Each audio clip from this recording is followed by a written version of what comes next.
Hello everyone, welcome to our channel. आज का हमारा स्टडी लेक्चर स्ट्रेस के ऊपर बेस्ड होने वाला है बेसिकली। ठीक है, तो आज हम स्ट्रेस क्या होता है उसके बारे में बात करेंगे। ठीक है, कुछ टाइप्स ऑफ स्ट्रेस के बारे में बात करेंगे कि स्ट्रेस के मेनली कितने टाइप्स होते हैं। ठीक है, और इसके अलावा हम GAS मॉडल, जिसको हम गैस मॉडल भी बोल सकते हैं, ठीक है, उसके बारे में बात करेंगे। तो आज का लेक्चर हम बिना टाइम गवाए शुरू करते हैं। तो सबसे पहले हम बात करते हैं कि स्ट्रेस एक्चुअली में होता क्या है। ठीक है, तो देखो स्ट्रेस जो है ना, वो किसी बंदे को टेंशन हो गया और हम कह रहे हैं कि वो बंदा स्ट्रेस में है, नहीं। ठीक है, स्ट्रेस के अलावा आई मीन टू से कि स्ट्रेस में सिर्फ टेंशन वाली फीलिंग नहीं होती, इसके अलावा और भी चेंजेस जो है हमारी बॉडी में होते हैं। ठीक है, तो देखो डेफिनेशन क्या है, हम स्ट्रेस को कैसे डिफाइन कर सकते हैं कि स्ट्रेस जो है हमारी बॉडी या हमारा माइंड, ठीक है, किसी भी चैलेंज, कोई भी चैलेंज जब हम फेस करते हैं, कोई ऐसी सिचुएशन हम फेस करते हैं, ठीक है, जो हमारे लिए यू कैन से कि थोड़ी सी थ्रेटफुल हो सकती है, डेंजरस टाइप, या कोई डिमांड अगर हमारे सामने की जाती है या हमारी खुद की जो डिमांड है, उस पर जो हमारी जो बॉडी है या जो हमारा माइंड है, ठीक है, कैसे जो है रिस्पॉन्स करता है, ठीक है, उसको हम स्ट्रेस बोलते हैं। ठीक है, तो ये कोई टेंशन वाली फीलिंग नहीं होती सिर्फ इसमें, बल्कि हमारी बॉडी में भी चेंजेस आते हैं, जैसे हमारी हार्ट बीट बढ़ जाती है, हार्मोनल चेंजेस आते हैं, ठीक है, हमारा जो इम्यून सिस्टम है वो वीक होने लग जाता है, इवन कि हमारी फीलिंग्स में भी चेंजेस आते हैं, हम एंक्शियस फील करते हैं, हमें इरिटेशन फील होती है, हमारी थिंकिंग पैटर्न्स में चेंज आते हैं, हम बहुत ज़्यादा डरे हुए, वरी में रहते हैं, चिंता में रहते हैं, ठीक है, कंसंट्रेशन में प्रॉब्लम आती है। आपने नोटिस किया होगा खुद में भी अपने डेली लाइफ एक्टिविटीज़ के दौरान, या कभी ना कभी लाइफ में ये फील किया होगा कि जब भी आपको कोई स्ट्रेसफुल सिचुएशन जो है टैकल करती है, ठीक है, किसी भी टाइम किसी भी सिचुएशन कोई भी हो सकती है आपके अकॉर्डिंग, तो तब क्या होता है कि आपका जो ध्यान है आपके काम पर नहीं लग पाता प्रॉपरली, आप कंसंट्रेट नहीं कर पाते, आप फोकस नहीं रह पाते अपने किसी भी काम पर। ठीक है, क्यों? क्योंकि आप स्ट्रेस नहीं होते उस टाइम, या हम कह सकते हैं स्ट्रेस का जो लेवल होता है आपका उस टाइम इतना होता है कि वो आपके कंसंट्रेशन पे, आपके काम पे फोकस करने में आपको क्या हम कह सकते हैं डिस्ट्रैक्ट कर रहा है, आपको बाधा डाल रहा है। ठीक है, तो हमारे बिहेवियर में भी चेंजेस आते हैं जब आप स्ट्रेस में होते हो। हमारा जो स्लीपिंग साइकिल है, ठीक है, वो अफेक्ट होता है। ठीक है, आप टाइम पे सो नहीं पाते, कई बार आपको रातों तक नींद नहीं आती। ठीक है, एपिटाइट में चेंजेस आते हैं, प्रॉपर आपको भूख नहीं लगती है। ठीक है, कोई इसका उल्टा भी हो जाता है कई बार कि जो बंदा स्ट्रेस में होता है वो ज़्यादा खा जाता है। ठीक है, चीज़ों को अवॉइड करने की कोशिश करते हैं, उन चीज़ों को खासतौर पर जो उस स्ट्रेसफुल सिचुएशन से जुड़ी हुई होती है। ठीक है, हम फेस नहीं करते उस प्रॉब्लम को, हम अवॉइड करने की कोशिश करते हैं। ठीक है, तो स्ट्रेस जो है खुद में देखो न्यूट्रल होता है। ठीक है, कुछ स्ट्रेस जो होता है हमारे लिए पॉजिटिव काम करता है, ठीक है, और कुछ स्ट्रेस जो होता है अगर वही स्ट्रेस बहुत लंबे टाइम तक रहे तो हमारे लिए हार्मफुल हो जाता है। ठीक है, अब जैसे फॉर एग्जांपल अगर मैं सीधे से बात करूं, अगर आपको स्ट्रेस नहीं होगा थोड़ा सा भी, तो आप एग्जाम के लिए बिल्कुल भी नहीं पढ़ोगे। ठीक है, अगर आपको स्ट्रेस है थोड़ा सा, अगर आपके मन में ये है कि अगर मैं नहीं पढ़ा तो मैं फेल हो जाऊंगा, ठीक है, तो इस बात को लेकर के आपके थोड़ा सा स्ट्रेस क्रिएट होगा, तभी आप पढ़ोगे, नहीं तो आप नहीं पढ़ोगे। ठीक है, तो ये एक तरीके से हम कह सकते हैं कि जो स्ट्रेस जो हमें मोटिवेटेड फील करवाता है किसी भी काम को करने को लेकर, ठीक है, उसको हम बोलते हैं यू स्ट्रेस। और अगर कोई स्ट्रेस हमारी बॉडी के लिए हार्मफुल हो जाता है या बहुत लंबे टाइम तक वो बना रहता है, ठीक है, तो उसको हम बोलते हैं डिस्ट्रेस। तो स्ट्रेस एक प्रोसेस है पूरा। ठीक है, किसी भी एक सिंगल इवेंट को हम स्ट्रेस नहीं बोल सकते।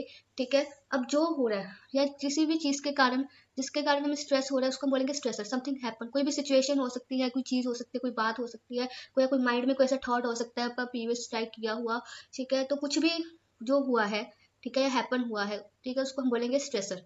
ठीक है, जिसके ऊपर जो है हमारी बॉडी ने अप्रेस किया, यानी हमारी बॉडी ने रिएक्ट किया। ठीक है, सबसे पहले कोई सिचुएशन आई, उसको हम बोलेंगे स्ट्रेसर। कोई स्ट्रेसर हमारे सामने क्रिएट हुआ, कुछ सिचुएशन आई ऐसी, ठीक है, हमने उसको अप्रेस किया, हमने उसको उसका सामना किया, हमारी बॉडी जो है सिचुएशन और माइंड के, हमारी बॉडी जो माइंड है, ठीक है, उस सिचुएशन के हिसाब से रिएक्ट करेगी।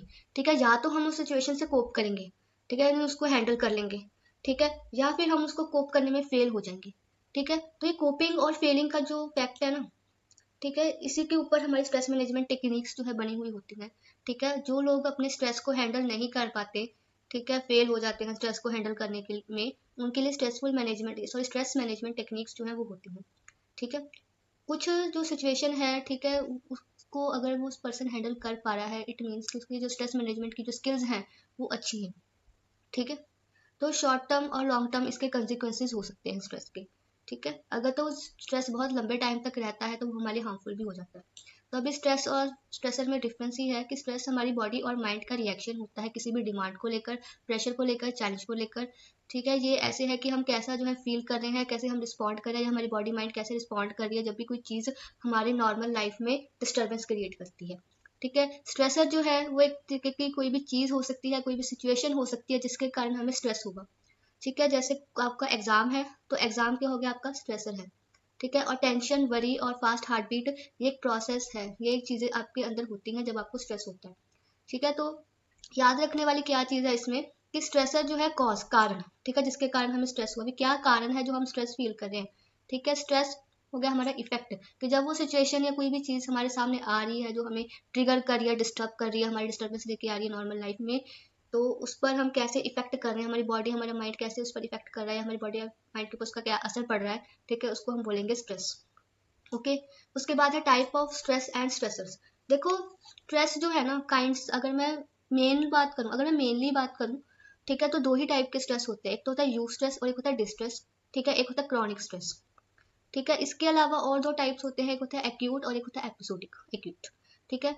एक्यूट स्ट्रेस जो होता है वो थोड़े टाइम के लिए होता है, इमीडिएट आता है, मतलब अचानक से होता है। ठीक है। जैसे कोई भी सडन आर्ग्यूमेंट होगी अचानक से किसी के साथ, ठीक है, या आप स्टेयर से स्लिप कर गए, ठीक है, या अचानक से क्लास में पता लगा कोई सरप्राइज टेस्ट है, तो उस टाइम जो आपको स्ट्रेस फील होगा वो आपका एक्यूट स्ट्रेस होगा, यानी थोड़े टाइम के लिए जो आपको स्ट्रेस, इमीडिएट स्ट्रेस भी फील होगा, ठीक है, एकदम से। ठीक है। क्रॉनिक स्ट्रेस जो होता है बहुत लंबा चलता है, ठीक है, चलता ही रहता है, थोड़े टाइम के लिए नहीं होता। ठीक है। और ये तब तक रहता है जब तक वो सिचुएशन आपकी लाइफ में बनी हुई है। जैसे कोई लॉन्ग अनएम्प्लॉयमेंट, कोई बंदा बहुत टाइम से अनएम्प्लॉयड है, ठीक है, बेरोजगार है, या फिर बहुत लंबे टाइम से कोई मैरिज में कॉन्फ्लिक्ट चल रहा है, या वर्क का बहुत कंटिन्यूस प्रेशर है आप पर, ठीक है, 3-4 महीने से, तो उससे, ठीक है, तो बहुत लंबे टाइम तक जो स्ट्रेस चलता है सिचुएशन के कारण उसको बोलते हैं chronic stress. Then we have episodic acute stress. Stress, ठीक है, तो देखो एपिसोडिक एक्यूट स्ट्रेस वो होता है जब छोटे छोटे स्ट्रेसेस जो है टाइम पे रिपीट होते रहते हैं। ठीक है। वही जो स्ट्रेसर है आपको रिपीट मोड पे आपको जो है वो क्या कह सकते हैं ट्रिगर करता है, जैसे डेडलाइंस। ठीक है। हर जब भी एम्प्लॉयज को डेडलाइन मिलती है किसी भी काम को लेकर कि इस तारीख तक आपको काम करना ही करना है, तो ये एक तरीके का क्या है, रिपीटेड शॉर्ट स्ट्रेस है ओवर द टाइम, जो हर महीने रिपीट होता है, डेडलाइंस उनको मिलती रहती है और उनको वही शॉर्ट टाइम स्ट्रेस जो है होता रहता है जब तक वो काम अपना पूरा नहीं कर लेते। ठीक है। फिर है यू स्ट्रेस। देखो यू स्ट्रेस को हम पॉजिटिव स्ट्रेस भी बोलते हैं। ठीक है। यू स्ट्रेस जो होता है हमें मोटिवेट करता है, ठीक है, प्लानिंग करने में, ठीक है, हमें मोटिवेटेड रखता है कहने का मतलब काम करने के लिए। ठीक है। और वही अगर यू स्ट्रेस का उल्टा देखें तो वो होता है डिस्ट्रेस, जो हमें डीमोटिवेटेड फील करवाता है। ठीक है। या हम कह सकते हैं हमारे माइंड पे, हमारी बॉडी पे क्या है तरीके से हार्मफुल तरीके से रिएक्ट कर जाए। ठीक है। उसको बोलते हैं डिस्ट्रेस। ठीक है। जब डिमांड जो है ज़्यादा हो रिसोर्सेज से, रिसोर्सेज हमारे पास कम हो, डिमांड हमारे पास ज़्यादा हो, तब हमें डिस्ट्रेस क्रिएट होता है। ठीक है। जैसे फॉर एग्जांपल एग्जाम आपका कल है, पढ़ने वाले आपके 30 चैप्टर पढ़े हैं, तो आपको डिस्ट्रेस होगा उस टाइम। ठीक है। इसका ही उल्टा यूज स्ट्रेस कब होगा, एग्जाम में हफ्ता पढ़ा है, 30 चैप्टर है, आप उसको डिवाइड करो, स्ट्रेस आपको फिर भी है कि आपने कंप्लीट करना है, लेकिन वो पॉजिटिव, आप मोटिवेटेड हो, आपको पता है कि अगर आपने अभी डिवाइड करके नहीं किया तो एट अ टाइम आपको जो है वो स्ट्रेस जो होगा बहुत ज्यादा होगा, तो वो डिस्ट्रेस में कन्वर्ट हो जाएगा यूज स्ट्रेस। ठीक है। उसके बाद है कॉमन स्ट्रेसर्स। कौन कौन से ऐसी चीज़ें हैं, ठीक है, जो हम कह सकते हैं ऑलमोस्ट हर इंसान को कभी ना कभी लाइफ में ट्रिगर कर जाती है जिसके कारण उसको स्ट्रेस होता है। ठीक है। लाइफ में कोई चेंजेस आ जाती हैं, जैसे किसी लव्ड वन की डेथ हो जाना, ठीक है, कोई डाइवोर्स का केस, कोई बड़ी बीमारी का हो जाना, जॉब लॉस, घर बदल लेना। ठीक है। तो ये कुछ जो लाइफ में चेंजेस आते हैं उसके कारण भी स्ट्रेस हो जाता है। ठीक है। डेली हसल्स जो है हमारे, जैसे ट्रैफिक जाम में फंस गए, आर्ग्यूमेंट हो गई कोई, ठीक है, कोई छोटा रिपीटेड एनोयंसेस, मतलब कि हम कह सकते हैं मतभेद होता रहता है। ठीक है। वर्क स्ट्रेस, हमारा वर्कलोड, ठीक है, किसी भी चीज़ को, जब उस सिचुएशन को हम हैंडल नहीं कर पा रहे होते, कंट्रोल में हमारे नहीं होती कोई चीज़ तब। ठीक है। रोल कॉन्फ्लिक्ट, इनसिक्योरिटी, सोशल और कल्चरल स्ट्रेस, जैसे डिस्क्रिमिनेशन जो किया जाता है कास्ट बेस पे, पॉवर्टी होगी। ठीक है। इंटरनल स्ट्रेसेस, हमारे अंदर खुद के जो कारण बनते हैं, ठीक है, स्ट्रेस क्रिएट होने के, जैसे हमारे नेगेटिव थॉट्स। ठीक है। परफेक्शनिज्म इन सेंस की परफेक्ट दिखना, ठीक है, हर बंदे के अंदर होता है कि वो परफेक्ट दिखे, और जब उसको ऐसा लगता है कि मेरे से ज़्यादा कोई और परफेक्ट है, मैं उतना परफेक्ट नहीं हूँ, उससे भी क्या है स्ट्रेस क्रिएट होता है। ठीक है। अनरियलिस्टिक एक्सपेक्टेशन, एक ऐसी एक्सपेक्टेशंस रख लेना, ठीक है, जो हम कह सकते हैं पूरी करनी थोड़ी मुश्किल होती है ज़्यादा, या हम कह सकते हैं रियलिस्टिक नहीं होती। ठीक है। अब देखो यू स्ट्रेस और डिस्ट्रेस में थोड़ा मैंने अच्छे से आपको एक्सप्लेन कर दिया अलग से, ताकि आपको समझ में आ जाए, क्योंकि पेपर में ज़्यादातर यू स्ट्रेस और डिस्ट्रेस के बारे में ही पूछते हैं। यू स्ट्रेस देखो उसको हम बोलते हैं पॉजिटिव स्ट्रेस। ये हमें एक्टिव रखता है, फोकस रखता है, मोटिवेटेड रखता है। ठीक है। ये हमें अच्छा करने के लिए पुश करता है बिना हमारी हेल्थ को हार्म किए। जैसे किसी भी स्पोर्ट्स मैच या किसी प्रेजेंटेशन से पहले, ठीक है, थोड़ा सा नर्वस हो जाना, ठीक है, हमारी एनर्जी को हेल्प करता है कि हम अच्छे से परफॉर्म करें। ठीक है। अगर हम थोड़ा सा नर्वस फील करेंगे तभी हम अच्छे से परफॉर्म कर पाएंगे, अगर वही नर्वसनेस ज़्यादा हो जाती है तो फिर हम नहीं अच्छे से कर पाते, लेकिन लिटिल नर्वसनेस जो है हमें हेल्प करती है कि हम अच्छे से परफॉर्म करें। ठीक है। देन वी हैव डिस्ट्रेस यानी नेगेटिव स्ट्रेस। ये तब होता है जब हमारे ऊपर जो प्रेशर है वो इतना ज़्यादा हो जाता है कि हम उसको हैंडल ना कर पाए। इससे क्या है, वरी क्रिएट होती है, चिंता में हम रहते हैं, डर बैठ जाता है, थकावट होती है, और कई बार क्या है इलनेस हो जाती है। एग्जाम्पल में जैसे कि किसी भी हम कह सकते हैं जब प्रेशर जो हमारा बहुत ज़्यादा ओवरवेलमिंग हो जाएगा, कंट्रोल ना हो, तब हम स्लीपलेसनेस होगी, नींद नहीं आएगी प्रॉपर, एंग्जाइटी होगी, ओवर थिंकिंग हो जाती है, हेडेक्स होते हैं। ठीक है, तो की डिफरेंस क्या है कि यूस्ट्रेस हमें एनर्जी देता है काम करने की और डिस्ट्रेस हमारी एनर्जी को खाता है। ओके, उसके बाद हम बात करते हैं general adaptation syndrome gas model की। तो इसका फुल फॉर्म गैस मॉडल का है जनरल अडेप्टेशन सिंड्रोम। ओके, तो देखो गैस मॉडल जो था वो हैंस स्ले ने दिया था। उसने ये एक्सप्लेन किया था अपने इस मॉडल में कि कैसे जो हमारी बॉडी है वो स्ट्रेस पे रिएक्ट करती है। उसने मेनली 3 स्टेजेस बताए थे कि जब कोई स्ट्रेसफुल इवेंट हमारी लाइफ में आता है जिसके कारण हमें स्ट्रेस होता है, तो तब हमारी बॉडी जो है 3 स्टेजेस में रिएक्ट करती है। जैसे एक मशीन जो है लो प्रेशर से हाई प्रेशर वाले फेज में से गुजरती है, वैसे ही जो है हमारी बॉडी, ठीक है, स्टार्टिंग कह सकते हैं स्लो स्ट्रेस से लेके, या हम कह सकते हैं एक शॉर्ट स्ट्रेस लेके कई बार क्या लॉन्ग टर्म स्ट्रेस तक भी जा सकती है। ओके, तो अब उसने क्या क्या 3 स्टेजेस बताए थे बॉडी के। तो सबसे पहले तो रिएक्ट करने के, तो सबसे पहला स्टेज हमारा अलार्म स्टेज, जिसको हम इमीडिएट रिएक्शन बोलते हैं। ठीक है, इसको हम शॉक एंड मोबिलाइजेशन फेज भी बोल देंगे।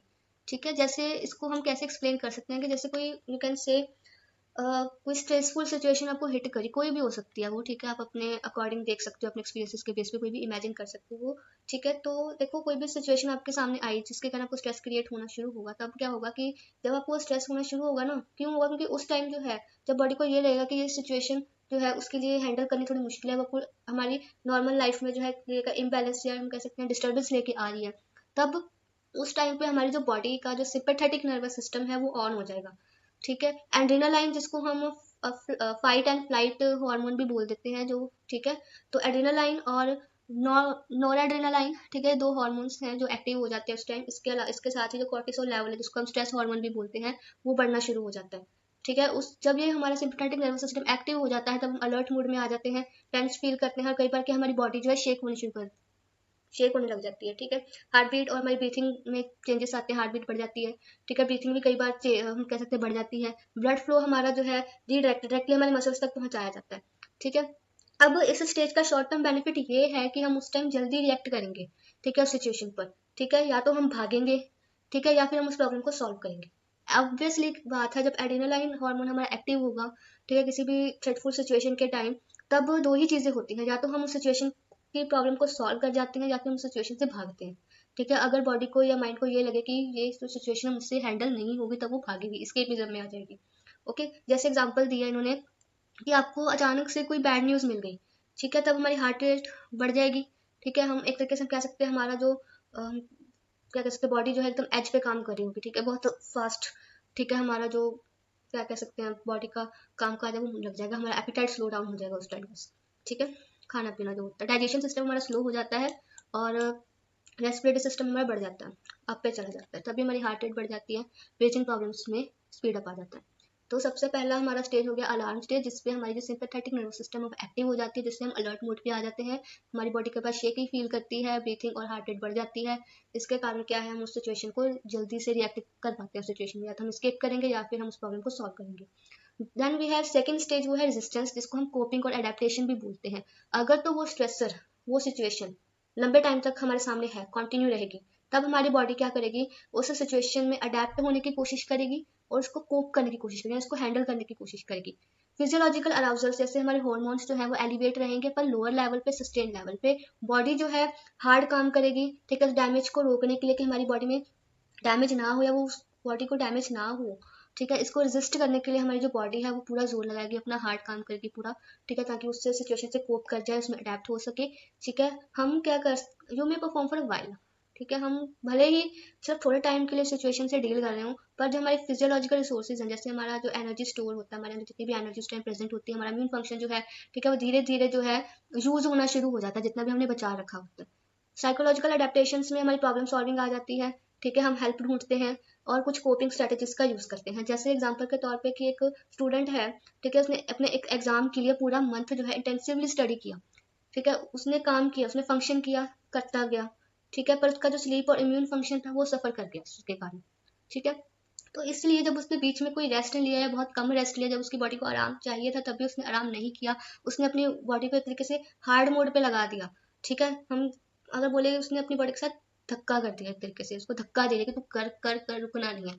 ठीक है, जब वो इस स्टेज में आ गया कि उसने करना करना करना करना ही है, ठीक है। तो एक टाइम ऐसा आएगा कि जब जैसे जो चीज़ों से, ठीक है, बॉडी को रेस्ट मिलता है, जैसे हमारी स्लीप साइकिल हो गया, ठीक है, हमारा जो हेल्दी फूड खाना हो गया, क्योंकि ऑब्वियसली खाएगा पिएगा भी कम उस टाइम, ठीक है, तो उससे हमारा इम्यून फंक्शन जिससे तेज होता है, ठीक है। तो जब ये चीज़ें जो होंगी उसकी अफेक्ट होंगी, तो जब वो एग्जाम उसका चला जाएगा, भले उसका एग्जाम अच्छे से गया हो, ठीक है, लेकिन जब वो उस एग्जाम को देके आएगा तो उसके थोड़े ही टाइम बाद उसकी थर्ड स्टेज शुरू हो जाएगी, जिसको हम बोलते हैं एग्जॉशन स्टेज। यानी उसके अंदर जितनी भी एनर्जी स्टोर थी, जो भी रिसोर्सेज थे उसकी बॉडी के, वो धीरे धीरे खत्म होने शुरू हो जाएंगे, ठीक है, रेजिस्टेंस गिर जाएगी, स्ट्रेस हार्मोन जो है डिसरेगुलेट हो जाएगा, इम्यून सिस्टम अपना सप्रेस हो जाएगा, उसके कारण क्या हेल्थ कंसिक्वेंसेज आएंगे, ठीक है, यानी इन्फेक्शन हो सकती है, उसको कोई क्रॉनिक डिजीज हो सकता है, ठीक है, बर्नआउट हो सकता है, डिप्रेशन हो सकता है, ठीक है, बिना इंटरवेंशन के एग्जॉशन जो है कई बार इलनेस ले आती है, कई बार क्या है अगर ज्यादा टाइम तक वो रहे तो क्या है कि कई केसेस में डेथ भी हो जाती है, ठीक है। तभी कहते हैं कि कोई भी काम करो लेकिन बीच में रेस्ट लेना बहुत ज़रूरी है,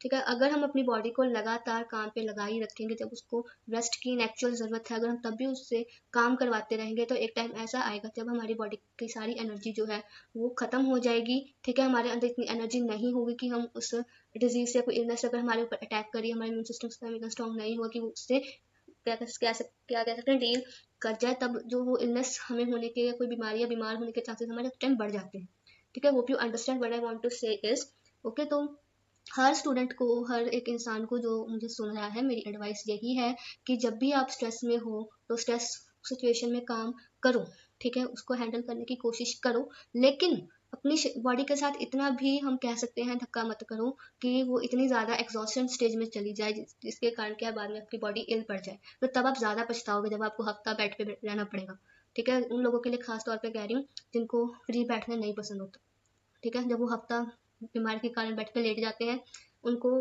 फिर होता है कि मैं कुछ करूं, मैं क्यों लेट गया, ठीक है। तो मेरी एडवाइस यही है, ठीक है, काम करो, ठीक है, पर इस बॉडी के साथ इतना धक्का भी मत करो कि आपकी बॉडी जो है बाद में बीमार पड़ जाए, फिर ज़्यादा पछताना पड़ता है बाद में, ठीक है।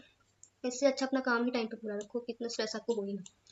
Then we have why the gas model is important. तो देखो गैस मॉडल इंपॉर्टेंट क्यों है, देखो मैंने 3 स्टेजेस की बात करी थी अभी अभी, अलार्म स्टेज, ठीक है, रेजिस्टेंस स्टेज और एग्जॉशन स्टेज, ठीक है। तो होप यू अंडरस्टैंड कि ये 3 चीज़ें क्या होती हैं, ठीक है। अलार्म स्टेज पे हमारा सिंपैथेटिक नर्वस सिस्टम एक्टिव होगा, रेजिस्टेंस स्टेज पे हमारी बॉडी जो है उस सिचुएशन में, अगर वो सिचुएशन ज़्यादा टाइम तक रहती है तो उसको या तो अडेप्ट होने की कोशिश करेगी, उसमें इसको कोप करने की कोशिश करेगी, ठीक है। थर्ड स्टेज आती है एग्जॉशन स्टेज, जिसमें अगर हम कंटिन्यूस अपनी बॉडी को काम पे लगाए रखते हैं बहुत लंबे टाइम तक और कोई भी रेस्ट उसको नहीं देते हैं, तब जो हमारी बॉडी के रिकवरी होने के चांसेस है वो कम हो जाते हैं, क्योंकि हमारा इम्यून सिस्टम वीक होने लग जाता है और उसके कारण के हमारे हेल्थ कंसिक्वेंसेस आ जाते हैं, ओके।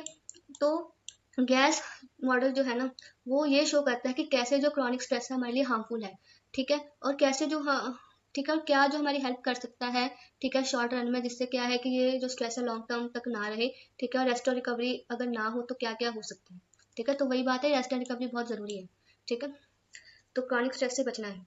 जान लिया why the gas model is important. देखो हैंसले का मॉडल शो करता है कि कैसे जो स्ट्रेस है एक फिजिकल प्रोसेस है, ठीक है, ये सिर्फ एक इमोशन नहीं है, ये एक्सप्लेन करता है कि कैसे जो लॉन्ग टर्म स्ट्रेस है वो साइकोसोमैटिक डिसऑर्डर जैसे ulcer, high blood pressure, heart disease create करता है। ये हमें ये याद दिलाता है कि हमारी बॉडी को रेस्ट और रिकवरी की भी जरूरत पड़ती है स्ट्रेसफुल सिचुएशन से निकलने के बाद, ताकि वो हेल्दी रहे, ठीक है। रियल लाइफ एग्जाम्पल अगर हम ले, जैसे एक स्टूडेंट अपने बोर्ड एग्जाम्स की तैयारी कर रहा है, सबसे पहले वो नर्वस फील करेगा, अलर्ट मोड पे आ जाएगा, उसका सिंपैथेटिक नर्वस सिस्टम एक्टिव हो जाएगा, तो वो उसकी अलार्म स्टेज होगी, ठीक है। उसके बाद वो कंटिन्यूसली हफ्तों तक स्टडी करेगा, स्ट्रेस को मैनेज करने की कोशिश करेगा अपने एफर्ट्स के साथ, तो उसकी वो रेजिस्टेंस स्टेज होगी, और जब उसके एग्जाम्स हो जाएंगे तो वो एग्जॉस्टेड फील करेगा, क्योंकि उसने स्टडी के टाइम थोड़ा भी रेस्ट नहीं लिया, ओके, अपनी बॉडी को थोड़ा भी आराम नहीं दिया, बहुत मुश्किल से उसने हार्डली 5-10 मिनट आधा घंटा आराम दिया होगा, जितनी बॉडी को जरूरत है उतना रेस्ट उसको नहीं दिया, तो भी एग्जाम के बाद जो है वो एग्जॉस्टेड फील करेगा और बीमार हो जाएगा। बीमार क्यों हो जाएगा, क्योंकि उस टाइम जब वो रेजिस्टेंस स्टेज पे था उसका इम्यून सिस्टम जो था वो वीक होता चला गया, उसकी बॉडी के जितने भी रिसोर्सेज थे, एनर्जी थी, उसने अपनी उस काम पे यूटिलाइज कर दी, ओके। उसके बाद है हमारे पास स्ट्रेस और इम्यून सिस्टम, ठीक है, यानी psycho neuro immunology. Short burst जो है स्ट्रेस का वो टेम्परली हमारी इम्यून एक्टिविटी को बढ़ा सकता है, जिसका मोबिलाइज रिस्पॉन्स बोलते हैं, पर अगर लंबा स्ट्रेस हो यानी क्रॉनिक स्ट्रेस हो तो वो हमारे इम्यून फंक्शन को घटा देता है, हमारे वाइट ब्लड सेल्स कम हो जाते हैं, उनकी इफेक्टिवनेस कम हो जाती है, ठीक है, जो एक तरीके से हम कह सकते हैं नेचुरल किलर सेल एक्टिविटी का काम करते हैं, ठीक है। तो हमारी नेचुरल किलर सेल एक्टिविटी को ये जो क्रॉनिक स्ट्रेस है ये कम कर देता है। तो ये एक्सप्लेन करता है कि कैसे जो लोग हैं जिनको बहुत लंबा स्ट्रेस होता है, लॉन्ग स्ट्रेस रहता है, क्रॉनिक स्ट्रेस होता है, उनको ज़्यादा आप देखोगे उनको हर टाइम जो है जुकाम हुआ रहेगा, ठीक है, उनको अगर चोट लगेगी तो उनके वाउंड्स जो है जल्दी हील नहीं होंगे, ओके।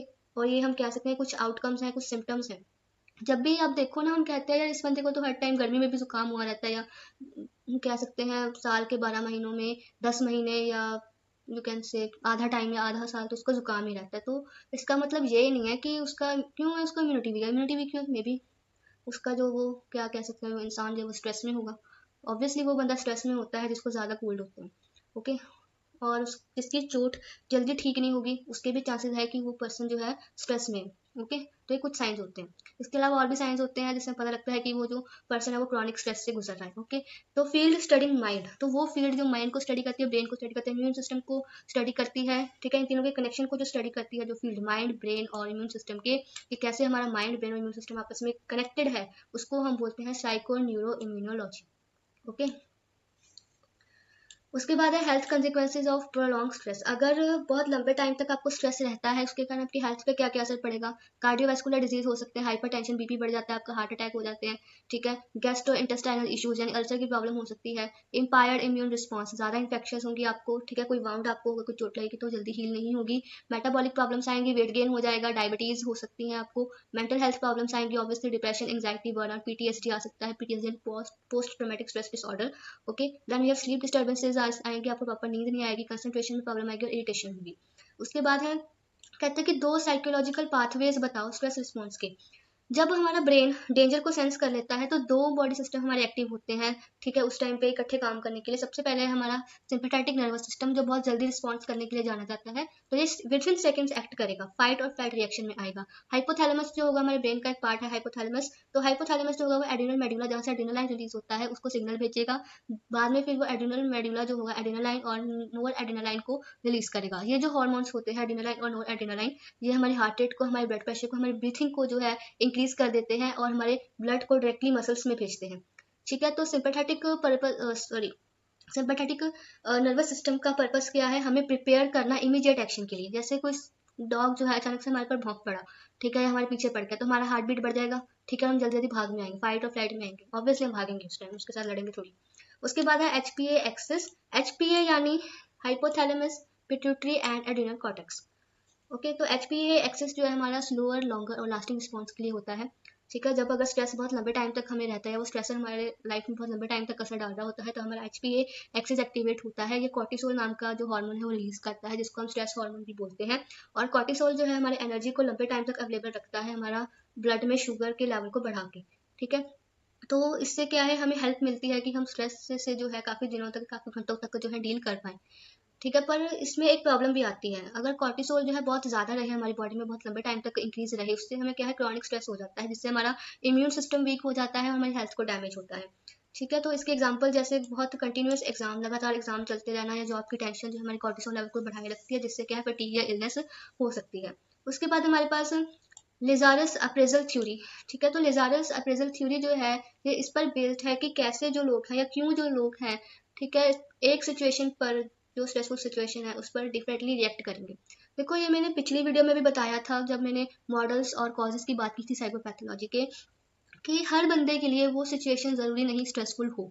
अगर वो स्ट्रेसफुल है तो ये भी ज़रूरी नहीं कि वो दोनों बंदों के लिए वो सेम लेवल का स्ट्रेस क्रिएट करेगी। किसी के लिए वो शॉर्ट टर्म स्ट्रेस होगा, थोड़े टाइम का स्ट्रेस होगा, तो किसी के लिए बहुत ज़्यादा स्ट्रेस क्रिएट करेगा। ठीक है, तो हर बंदे का रिएक्ट करने का तरीका अलग होगा, तो ये उसकी कोपिंग एबिलिटी पे भी डिपेंड है, वो कैसे उसको वो हैंडल करना जानता है। ओके, तो ये थ्योरी इसी पे बेस्ड है। देखो, साइकोलॉजिस्ट रिचर्ड एलेजरस ये कहता है कि स्ट्रेस जो है, ठीक है, वो हमारी सिर्फ सिचुएशन पर डिपेंड नहीं करता, बल्कि इस पर भी डिपेंड करता है कि वो बंदा कैसे सोचता है उसके बारे में, जिसको हम कॉग्निटिव अप्रेजल बोलते हैं। तो उसने मेनली 2 टाइप ऑफ अप्रेजल की बात करी थी। पहला है हमारा primary appraisal. Primary appraisal in sense कि हम सबसे पहले पूछते हैं अपने आप से कि ये जो सिचुएशन है एक थ्रेट है, कोई नुकसान इससे हमें हो रहा है, या कोई चैलेंज है। ओके, अगर तो हम उस सिचुएशन को एज ए चैलेंज मानते हैं, तब हम मोटिवेटेड फील करते हैं, उस टाइम न्यू स्ट्रेस होता है, पॉजिटिव स्ट्रेस। अगर कोई पर्सन उसको एक थ्रेट मान ले, डेंजरस फील कर ले, तब वो एंशियस फील करेगा और फियरफुल फील करेगा, जिसके कारण उसको डिस्ट्रेस होगा। जैसे 2 स्टूडेंट्स हैं, दोनों ने सेम एग्जाम देना है। ठीक है, एक उसको एक चैलेंज की तरह देखेगा कि मैं अच्छे से पढ़ूंगा और इतना स्कोर लेके जाऊंगा, चैलेंज मान लिया। दूसरे के लिए वो थ्रेट होगा कि हाय मैं पता नहीं क्या करूंगा, कैसे एग्जाम दूंगा, पास होऊंगा कि नहीं, यही नहीं पता उसको। ओके, तो ये चीज। देन दूसरा है सेकेंडरी अप्रेजल।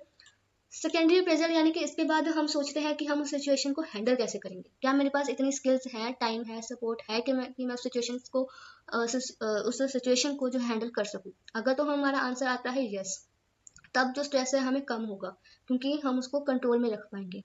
ओके। अगर तो आंसर आएगा नो, तब हमारा स्ट्रेस बढ़ेगा। ठीक है, जैसे कि हर एक पर्सन जो है, अब ये डिफरेंट, इसके एग्जांपल देखो, ऊपर वाले एग्जांपल ले लेते हैं, जब दो स्टूडेंट्स को एग्जाम देना सेम, ठीक है, तो अब देखो जिसको एक स्टूडेंट जिसने इसका चैलेंज लिया उसका आंसर यस में आएगा, उसको स्ट्रेस कम फील होगा, बिकॉज उसको पता है कि उसने कैसे इस चीज से गुजरना है, कैसे एग्जाम देना है, इसकी तैयारी कैसे करनी है। ओके, जिसका जो दूसरा स्टूडेंट है जिसको एक हम कह सकते हैं थ्रेट की तरह इसको ले रहा है, डेंजर की तरह ले रहा है जो उसको, उसका आंसर आएगा नो, बिकॉज उसको यही नहीं पता कि वो पढ़े तो पढ़े कैसे। ओके। तो अब ये डिफर क्यों है चीजें, क्यों, वाई पीपल डिफर, डिफरेंट क्यों है इनका रिस्पॉन्ड करने का तरीका, क्योंकि हर एक पर्सन की अपनी पर्सनैलिटी है, अपना उसका एक्सपीरियंस है, अपना सपोर्ट है, अपना कॉन्फिडेंस है। ठीक है, इसलिए वो सेम इवेंट जो है हर एक के लिए जो है इक्वली स्ट्रेसफुल नहीं होगा। Okay. Then we have allostatic load. देखो एलोस्टैटिक मीन्स कि हमारी जो बॉडी के जो एफर्ट है वो बैलेंस्ड रहे स्ट्रेस में। ठीक है, एलोस्टैटिक लोड यानी वियर एंड टीयर हमारी बॉडी का, ठीक है, उस स्ट्रेस को फेस करने के बाद बार बार। ठीक है, ये हमारी तरीके से मोबाइल बैटरी की तरह है, अगर हम इसको बिना चार्जिंग के यूज करते रहेंगे, ठीक है, तो एक टाइम पे आके जो है वो स्टॉप हो जाएगा, काम करना बंद कर देगा। ठीक है, तो एलोस्टैटिक लोड एक तरीके का क्यूमुलेटिव डैमेज है जो क्रॉनिक स्ट्रेस के कारण होता है, जिससे डिजीज और एग्जॉशन हो सकते हैं। ओके। उसके बाद हमारे पास प्रैक्टिकल, जैसे कि हम कैसे जो है स्ट्रेस को कम कर सकते हैं और एग्जॉशन से अपने आप को बचा सकते हैं। तो शॉर्ट टर्म स्ट्रेटेजीज क्या है कि डीप ब्रीथिंग एक्सरसाइजेस करो, ठीक है, ग्राउंडिंग एक्टिविटीज से जुड़े रहो, ठीक है, मसल रिलैक्सेशन टेक्निक्स को अपनाओ, ठीक है, फिजिकल एक्टिविटी में जाओ यानी वॉक पे जाओ, ठीक है, एक्सरसाइजेस करो, ठीक है, कॉग्निटिव रीअप्रेजल यानी कि री इंटरप्रेट करो अपने अराउजल को एज अ हेल्पफुल एनर्जी। ठीक है। उसके बाद लॉन्ग टर्म स्ट्रेटेजीज क्या है कि अच्छे से सो, गुड स्लीप लो, ठीक है, गुड अपना हाइजीन रखो, बैलेंस डाइट लो, टाइम मैनेजमेंट रखो, अपनी गोल सेटिंग रखो। ओके, सोशल सपोर्ट बिल्डअप करो, ठीक है, अपनी प्रॉब्लम्स के बारे में बात करो अपने लव्ड वन से। ठीक है, लर्निंग प्रॉब्लम जो है फोकस करती है, लर्निंग प्रॉब्लम्स को जानो, ठीक है, उनको कैसे कोप करना है उस पर फोकस करो, ताकि जो प्रॉब्लम्स है वो कंट्रोल में आ सके। ठीक है, इमोशन फोकस्ड स्किल्स को अपनाओ, ठीक है, जो हमारे लिए अनकंट्रोलेबल है, जिस सिचुएशन को आपको लगता है कि आप उसको कंट्रोल नहीं कर पाओगे, उसमें अपने इमोशंस पे फोकस रखो, इमोशंस को कंट्रोल करने की कोशिश करो, इमोशंस को हैंडल करने की कोशिश करो। ठीक है, माइंडफुलनेस टेक्निक्स अपनाओ, मेडिटेशन करो। ओके। अब आपको प्रोफेशनल की हेल्प कब लेनी चाहिए, ठीक है, आपको कब लगेगा, मतलब कि ऐसे कौन सी आपको सिम्टम्स दिखें, ठीक है, जिस पर आपको ऐसा फील होना चाहिए, आपको कंफर्म हो जाए कि आपको प्रोफेशनल की हेल्प लेनी चाहिए।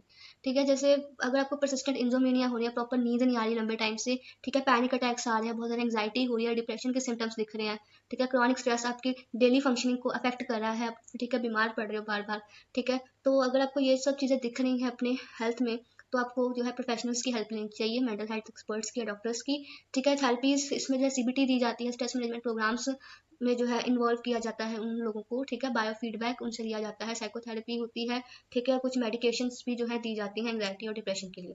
तो आज का जो लेक्चर है हमारा हम यहीं पर समाप्त करते हैं। अगर आपके मन में कोई डाउट है या कोई ऐसा क्वेश्चन है जो आप पूछना चाहते हो तो जरूर कमेंट बॉक्स में पूछना। तो मिलते हैं नेक्स्ट लेक्चर में, तब तक के लिए टाटा।